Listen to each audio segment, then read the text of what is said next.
किसान भाई नमस्कार। एक बार फिर से आपका आपके चैनल इजी खेती में स्वागत है। आज हम एक बहुत ही इंपॉर्टेंट टॉपिक आपके लिए लेके आए हैं। उसका नाम है रूट डिजाइनिंग, जड़ों की संरचना बनाना। ये बहुत ज़्यादा इंपॉर्टेंट है।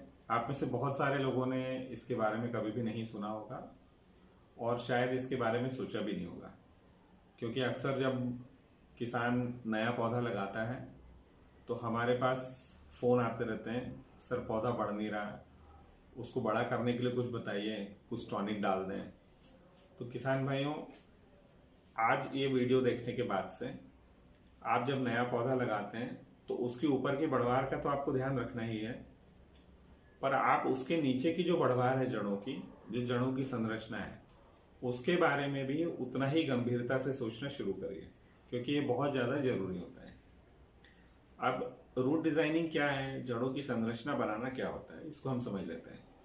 किसान भाइयों, आप कोई भी जो वेजिटेबल लगाते हैं, आप एक निश्चित दूरी पे बेड बनाते हैं। उस बेड पे आप निश्चित दूरी पे पौधे की रोपाई करते हैं। आप ये क्यों कर, हर पौधे को एक निश्चित दूरी क्यों दी जाती है? टमाटर के पौधे को 1.5 से 2 फीट की दूरी आप देते हैं। मिर्ची के पौधे को 1-1 फीट पे लगाते हैं। मिर्ची का पौधा आप 2-2 फीट पे क्यों नहीं लगाते? क्योंकि मिर्ची के पौधे का जो जड़ क्षेत्र होता है, रूट जोन जो होता है, वो छोटा होता है, इसलिए उसको पास पास लगाया जाता है। टमाटर का पौधे का जड़ क्षेत्र बड़ा होता है, इसलिए उसको दूर दूर लगाया जाता है। बेल वाली फसलों की हम बात करें, जैसे लौकी है, तो उसको 2.5-2.5 फीट पे भी लगा सकते हैं। क्यों लगा सकते हैं? क्योंकि उसका जड़ क्षेत्र बहुत लंबा दूरी तक जा सकता है। लेकिन क्या हो किसान भाइयों कि आपने टमाटर का पौधा लगा तो दिया 1.5-1.5 2-2 फीट पे, पर उसकी जड़ें मिर्ची जैसे ही बड़ी करी आपने, पूरे क्षेत्र में वो जड़ें अपनी नहीं फैलाएगा, या नहीं फैलने दी आपने किसी कारण से। आपकी प्रैक्टिस ऐसी थी कि उसकी जड़ें नहीं फैली, उसका डिजाइन अच्छा नहीं बना, तो क्या आपका पौधा ऊपर अच्छी ग्रोथ करेगा? क्या वो अच्छा उत्पादन दे पाएगा? या जो आप खाद पानी दे रहे हैं, क्या उसका पूरा जमीन के अंदर इस्तेमाल हो रहा है? नहीं हो पाएगा। तो इससे रूट डिजाइनिंग, रूट का जो डिजाइन बनाना है, जड़ की संरचना बनाना, ये बहुत ज्यादा इंपॉर्टेंट है। ठीक है, अब इसके फायदे क्या हैं?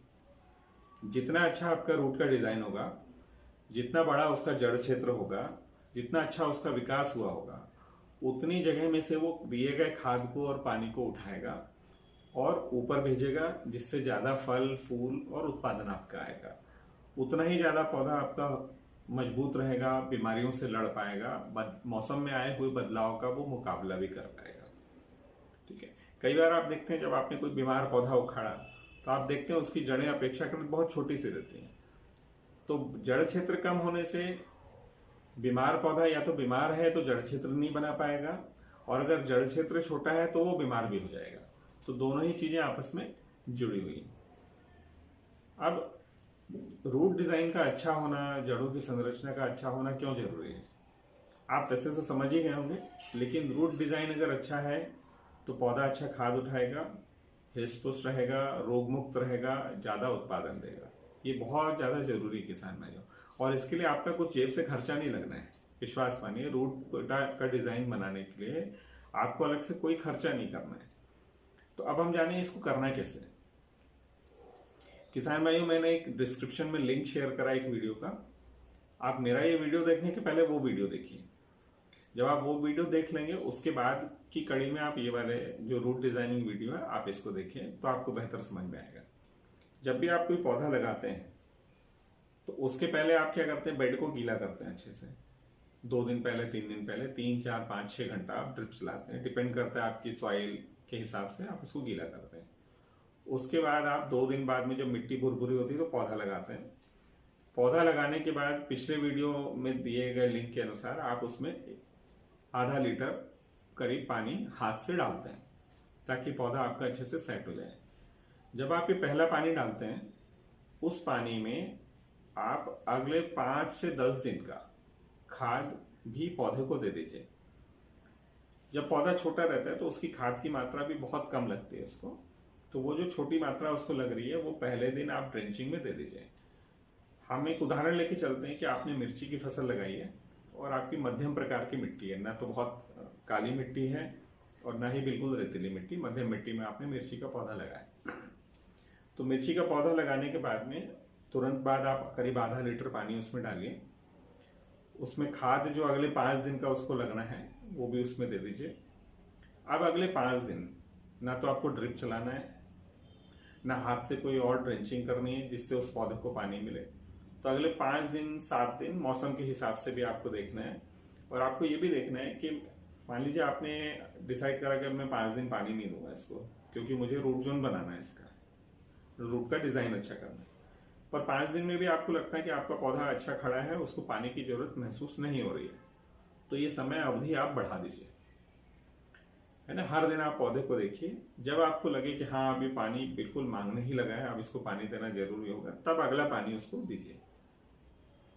यहीं अगर टमाटर लगाएंगे आप, तो टमाटर को तो 5 दिन में कुछ भी पता नहीं चलेगा, आपको कम से कम 10 दिन 12 दिन तक उसको पानी देने की जरूरत नहीं पड़ेगी, क्योंकि ऑलरेडी आपने पौधे लगाने के पहले जो 5-6 घंटा ड्रिप बेड में चलाया था वो नमी बेड में बनी हुई है।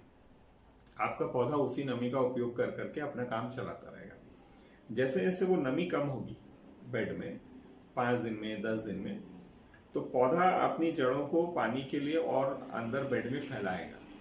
जितनी ज्यादा जगह में से वो फैलाएगा और जितनी गहराई तक वो पानी के लिए अपनी जड़ों को लेके जाएगा, वो हम उस पौधे के भविष्य के लिए बहुत अच्छा है। तो आपको शुरुआती स्टेज में जब भी आप पौधा लगाते हैं तो पानी का स्ट्रेस दीजिए। ये स्ट्रेस का जो पीरियड है, ये पौधा लगाने के दिन से लेके अगले 15 दिन बहुत ज्यादा इंपॉर्टेंट है कोई भी फसल के लिए। मिर्ची में हो सकता है आप 5 दिन का स्ट्रेस दिया, फिर 5 दिन का और दे दीजिए, फिर 5 दिन का और दे दीजिए। मतलब आज 5 दिन का स्ट्रेस पूरा हुआ तो थोड़ा पानी उसको दे दीजिए और अगले 5 दिन का खाद उसमें दे दीजिए। फिर 5 दिन बिल्कुल पानी खाद बंद रखिए, फिर अगले 5 दिन का और। पर ये सब मैं 5 दिन कह रहा हूँ, ये 5 दिन बिल्कुल फिक्स मान के मत चलिए, क्योंकि आप जब फसल लगाते हैं अलग अलग टाइम पे अलग अलग मौसम रहेगा, आपकी मिट्टी का प्रकार अलग अलग रहेगा। तो आपको मेन देखना क्या है कि आज जो मैंने पानी दिया या आज जो पौधा लगाया वो कितने दिन तक पानी नहीं मांग रहा है, या कितने दिन तक वो बिना पानी के सरवाइव कर पा रहा है। हमको पौधे को मरने नहीं देना किसान भाई। ऐसा नहीं हो कि रूट डिजाइनिंग के चक्कर में हम पौधों को ही खत्म कर लें। पर आपको जब लगे कि हाँ आप इसको पानी देना बहुत ज्यादा आवश्यक हो गया है, तो ही उसको अगला पानी दीजिए। तो 15 दिन आपके लिए बहुत महत्वपूर्ण है, आपको रूट डिजाइनिंग उसका करना बहुत जरूरी है, ये भविष्य के लिए बहुत अच्छा रहेगा। आप शुरुआत में अगर देखेंगे मेरा पौधा लंबा नहीं हो रहा, बड़ा नहीं हो रहा, तो उसको बड़ा और लंबा करके क्या करना है आपको, उससे फल नहीं बढ़ने वाला है। वो जितना छोटा रहेगा और जितना कम जगह में से ज्यादा ब्रांचेस देगा, उसकी ब्रांचिंग जितनी ज्यादा होगी उतना ज्यादा वो माल आपको देगा। उदाहरण के लिए आपने टमाटर लगाया, उसको पानी दे दे के आपने बड़ा तो कर लिया, पहले तार से ऊपर निकल गया, फल भी पहले तार के बाद में लगना शुरू हुआ बाद में, तो क्या मतलब था, फल नीचे के तार से ही, पहले तार के नीचे से ही लगना शुरू हो, ऐसा फसल अच्छी मानी जाएगी, वो देख रेख को ही हम अच्छा बोलेंगे। तो किसान भाइयों, रूट डिजाइनिंग के लिए आपको कोई पैसा नहीं भरना है अलग से, उल्टा आपकी बचत होगी, मेहनत भी बचेगी इसमें। हाँ, रूट डिजाइनिंग के समय आपका ये सवाल हो सकता है मैं दवाई खाद दे सकता हूँ क्या। हाँ, आप जो दवाई का स्प्रे करना चाहें, जो आवश्यक हो वो आप करिए, क्योंकि जितनी बार आप दवाई का स्प्रे करते हैं पौधों को पत्ते से भी पानी मिलता है, तो उसका भी ध्यान रखें आप कि जड़ नीचे से तो आप नहीं दे रहे, ऊपर से दे रहे हैं, लेकिन तो वैसा नहीं करना है आपको। आपको जरूरी हो तो ही स्प्रे करें, अन्यथा ना करें। और रूट डिजाइनिंग का ध्यान रखें किसान भाइयों, रूट डिजाइनिंग बहुत महत्वपूर्ण है, इसका हमेशा आप ध्यान रखें और इसको जरूर करें, हर फसल में अप्लाई करें। इसको आप बेसिक रूल बना लीजिए कि मुझे रूट डिजाइनिंग पे ध्यान देना ही है, इससे आपको भविष्य में बहुत अच्छा फायदा मिलने वाला है। तो किसान भाइयों, इसी तरीके से अच्छे टॉपिक्स हम आपके लिए लेके आते रहेंगे। और जैसा कि चैनल का नाम है इजी खेती, आपके लिए हम खेती को सरल बनाने का प्रयास कर रहे हैं कि वो कैसे आपके लिए सरल हो जाए, है ना, और आप ज्यादा उत्पादन ले सकें। तो किसान भाइयों, आपके और जो दोस्त हैं आपके गांव में, आपके आसपास, आपके रिश्तेदारी में, उन लोगों को अपने इस चैनल के बारे में बताइए और ज्यादा से ज्यादा इसको सब्सक्राइब करने का बोलिए। और जहां भी जो समस्या है कमेंट्स में भेजिए आप हमारे पास में, तो हम आपकी क्वेरीज को सॉल्व करेंगे। धन्यवाद दोस्तों।